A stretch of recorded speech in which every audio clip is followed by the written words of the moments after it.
IPM यानी एकीकृत नाशी जीव प्रबंधन पर विस्तार से बातचीत करने से पहले यह जानना जरूरी है कि आखिर आईपीएम कहते किसे है।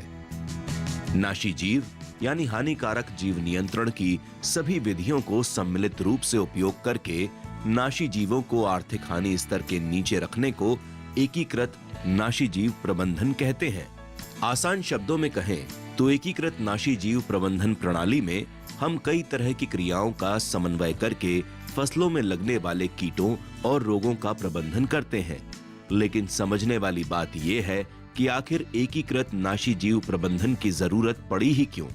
दरअसल फसलों में प्रति वर्ष करीब 67,000 टन कीटनाशकों का उपयोग किया जा रहा है और इन कीटनाशकों का दुष्प्रभाव न सिर्फ हमारी सेहत पर पड़ रहा है बल्कि पर्यावरण पर भी इसका काफी बुरा असर पड़ रहा है।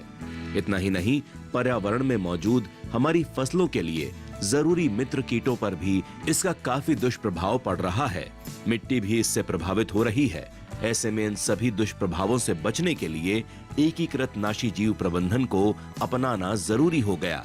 बता दें कि आईपीएम को अपनाने के कई उपाय हैं, जैसे गर्मियों में गहरी जुताई, खरपतवारों का निष्कासन, बीज और पौध उपचार, उचित बीज दर एवं पौध अंतरण और प्रतिरोधी व सहनशील किस्मों का उपयोग। इसके साथ ही जल, उर्वरक, मृदा प्रबंधन और फसल चक्र अपनाना भी इसके उपायों में शामिल हैं।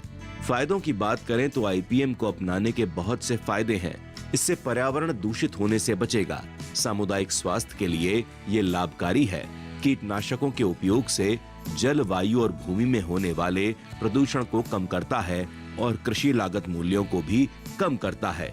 आईपीएम को लेकर अगर सरकार के प्रयासों की बात करें तो खतरनाक रासायनिक कीटनाशकों के उपयोग को कम करने और कीट रोग के हमले का प्रबंधन करने के साथ साथ फसल उत्पादकता बढ़ाने के लिए भारत सरकार, कृषि मंत्रालय, कृषि और सहकारिता विभाग यानी डीएसी ने समग्र फसल उत्पादन में पौध संरक्षण रणनीति के प्रमुख सिद्धांत और मुख्य आधार के रूप में 1991-92 में भारत में कीट प्रबंधन यानी आईपीएम दृष्टिकोण को मजबूत करने और आधुनिकीकरण करने की योजना शुरू की थी।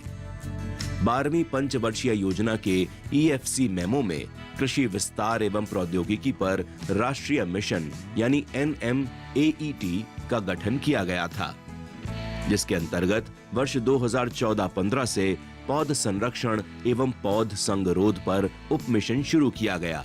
आईपीएम कार्यक्रम के दायरे में फिलहाल 28 राज्यों और 2 केंद्र शासित प्रदेशों में करीब 36 केंद्रीय आईपीएम केंद्र स्थापित हैं।